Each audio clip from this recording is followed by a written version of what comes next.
So after all these different personalities offered their glorification and shared their realizations with Lord Vishnu, then Daksha after that began to perform the same yajna that had been devastated by Lord Shiva's followers. And Lord Vishnu, who is the super soul, who is the supreme proprietor and the ultimate enjoyer of all sacrifices, as we know from the Bhagavad Gita, he was satisfied with whatever share that they had um, given to him as a part of the sacrifice. Although we learned how Lord Vishnu is the primary beneficiary of all sacrifices. And then Lord Vishnu, um, he started explaining some important sort of understanding to all the um, to all those who are present there.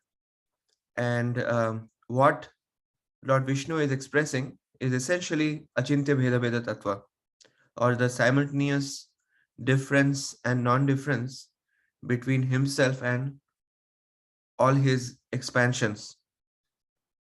So the first point that he makes in verse number 50 is that Brahma, Lord Shiva, and I are the supreme cause of the material manifestation.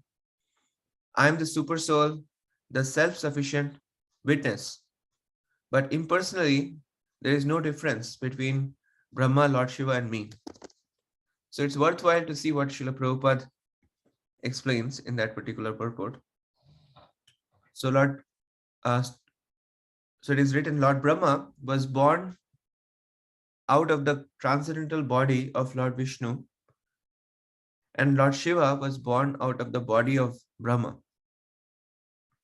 Lord Vishnu is therefore the supreme cause. In the Vedas also it is stated that in the beginning there was only Vishnu or Narayana. There was no Brahma or Shiva. Similarly, Shankaracharya confirmed this, Narayana Paraha. Narayana or Lord Vishnu is the origin, and Brahma and Shiva are manifested after creation. Lord Vishnu is also Atmeshwara, the super soul in everyone. Under his direction, everything is prompted from within. For example, in the beginning of the Srimad Bhagavatam, it is stated, Tene Brahma Rida. He first educated Lord Brahma from within. And then Prabhupada furthermore quotes Bhagavad Gita 10.2, where Krishna states, Aham Adir Hi Devanam. Lord Vishnu or Krishna is the origin of all the demigods, including Lord Brahma and Lord Shiva. In another place in Bhagavad Gita 10.8, Krishna states, Aham Sarvasya Prabhavaha. Everything is generated from me. This includes all the demigods. Similarly, in the Vedanta Sutra, Janmadhyasya Yataha, and in the Upanishad is the statement, Yato va imani bhutani jayante. In this way, there are so many statements all across the board where it is established that everything is generated from Lord Vishnu, everything is maintained by him, and everything is annihilated by his energy. Therefore, by their actions and reactions, the energies which come from him create the cosmic manifestations and also dissolve the whole creation. Thus, the Lord is the cause and also the effect. Whatever effect we see is the interaction of his energy. And because the energy is generated from him, he is both cause and effect. Simultaneously, everything is different and the same. It is said that everything is Brahman, Sarvam, Khalvam Idam, Brahma. In the highest vision, nothing is beyond Brahman. And therefore, Lord Brahma and Lord Shiva are certainly non-different from him. So that was interesting. And then in the 52nd verse, Lord Vishnu is saying that one who is not in proper knowledge thinks that demigods like Brahma and Shiva are independent, or he even thinks that living entities are independent. Now, if you note the Sanskrit in that particular verse, um, the word that is used is Tasmin Brahmani Advitiya. So Tasmin is referring to him, and Brahmani is the supreme Brahman, and Advitiya means without a second. So Advitiya Kevale Paramatmani, the super soul. So Prabhupada is writing in that purport that living entities, including Brahma, are not independently separated. So the independently separated is coming from the word. So there is Brahma Rudra Cha and Bhutani. So which is basically referring to the Brahma and Shiva, and then Bhutani meaning all living entities. Bhedena is the word that is used for separation or seeing with separation. So it's mentioned that Agyaha Anupashyati. So those who are not having proper knowledge, they are seeing with separation. Now, interestingly, Prabhupada utilized this word Bhedena as independently separated. So let's try to read the purport. The living entities, including Brahma, are not independently separated, but are counted within the marginal potency of the Supreme Lord. The Supreme Lord being the super soul in every living entity, including Lord Brahma and Lord Shiva, is directing everyone in the activities of the material modes of nature. No one can act independently of the sanction of the Lord, and therefore indirectly, no one is different from the Supreme Person, certainly not Brahma and Rudra, who are incarnations of the material nature's modes of passion and ignorance. This particular verse, without actually having the assistance of the purport, can be quite confusing. And also, it is important to not forget the overall Achintya Bheda Bheda Tattva, because our Upanishads are known to um, present like both versions. There is sometimes emphasis goes to oneness, and sometimes the emphasis goes to the difference. So we should not get confused when the difference is emphasized, and we should not get confused when oneness is emphasized. Because after all, these two are simultaneously present in an inconceivable manner. So wherever we are in difficulty understanding that when the whole description emphasizes on one side of things, we go back and ask ourselves this question: who is the beginning point, so to speak? And that is why in the purport number 50, we saw Prabhupada establishing that point thoroughly, that ultimately everything comes from Krishna or Vishnu. And that point is the reconciliating factor whenever we are sort of lost in the Achinta Bheda Veda Tattva sometimes. So that's why this section is very interesting, because that we saw in the previous section how Lord Vishnu was extolled by the members of the assembly, and everyone is acknowledging the supreme position of Lord Vishnu. And then Lord Vishnu comes and then he says, after all, there is no difference between Lord Brahma, Lord Shiva, and I, because After all, they are just manifestation of my own energy. So in this way, throughout the Srimad Bhagavatam, as well as particularly throughout Upanishads, there is a great amount of emphasis that is placed in this oneness aspect. And at the same time, there are many verses which are also distinguishing Lord Vishnu's position in relation to um, Lord Brahma, Lord Shiva, and other entities. So it's very important that we don't forget the Achintya Bheda Bheda Tattva principle. And Vishnu is continuing.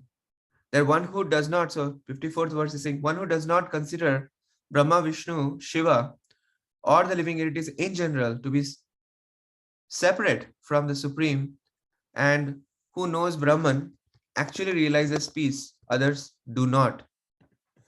So I like to always refer to the Sanskrit just so that like I can understand the connection.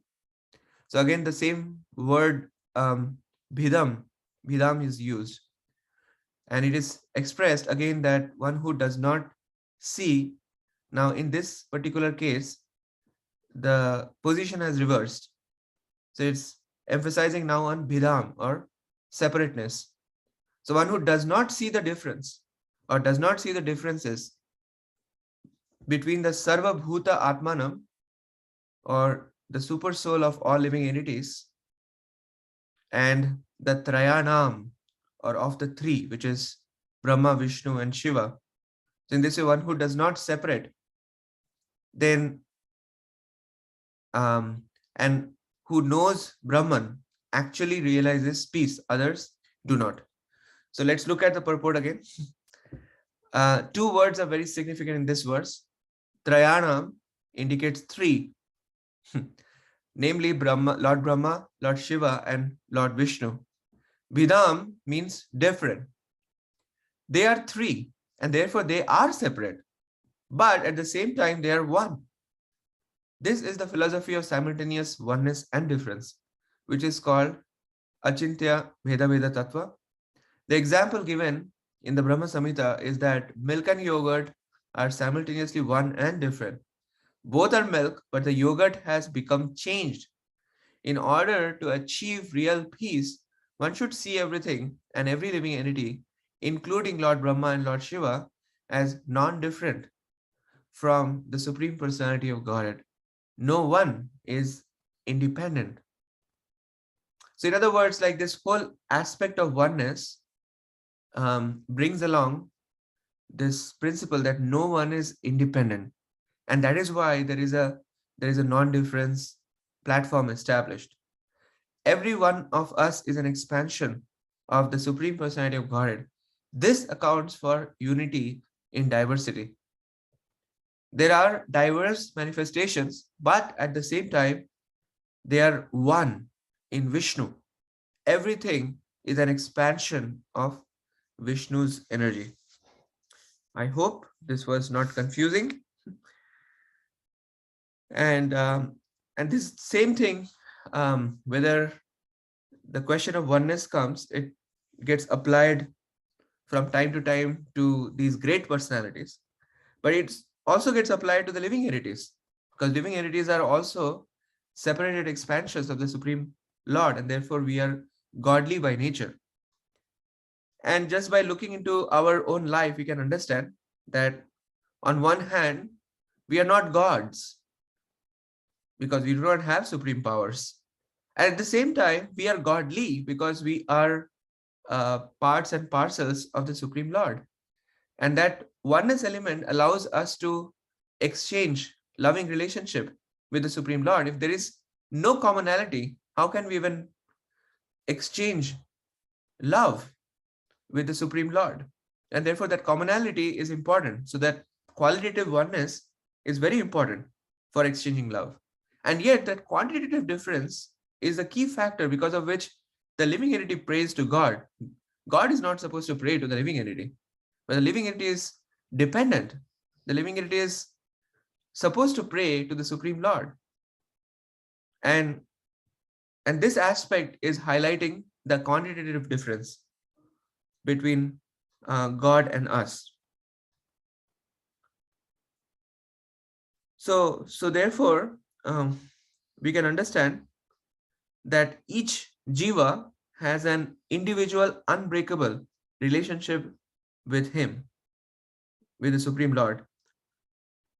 And despite the fact that such a relationship is at the foundation of a jiva's existence, conditioned souls, they suffer like the elephants unable to escape the forest fire.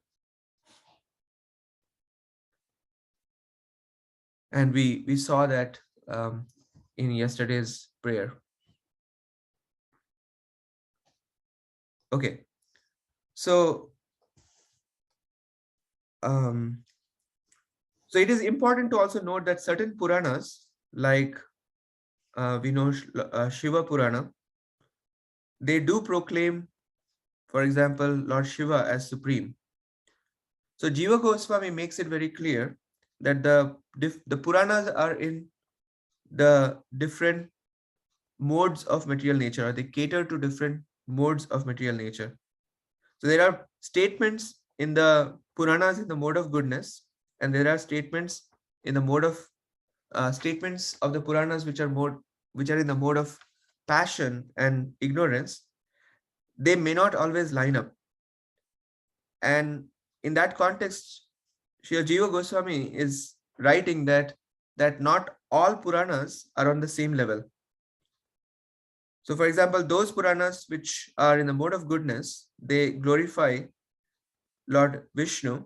Those in the mode of passion, they glorify Lord Brahma, and those in ignorance glorify Lord Shiva.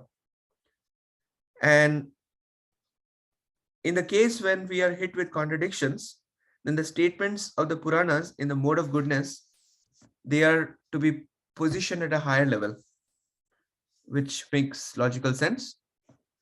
And therefore, if we want actual knowledge, one must receive information from the Puranas in the mode of goodness. And Srimad Bhagavatam is the crest jewel of all such Puranas. So anyways, so after hearing Lord Vishnu's instructions, then Dakṣa worshipped the Supreme Lord, and then he separately worshipped Lord Brahma and Lord Shiva. And it is important to note when the worship is getting offered, the worship is not homogenizing all the entities into one. It is acknowledging the position of each and every personality in relation to the overall existence. So with full respect, he offered Lord Shiva his share of the sacrificial remnants. And then in this way, fully satisfied, purified, and again engaged back in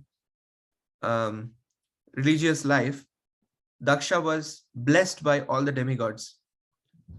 And in this way, a great sacrifice finally culminated in harmony and peace.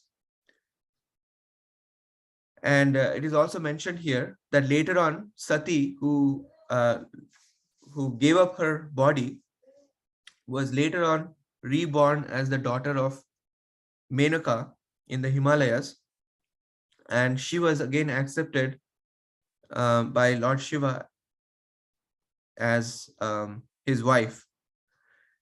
And Maitreya Rishi finally offers a benediction that if one hears and again narrates with faith and devotion this story of the Dakṣa Yagya, as it was conducted by the Supreme Personality of Godhead Vishnu, then certainly one is cleared of all contamination of material existence. Thank you very much.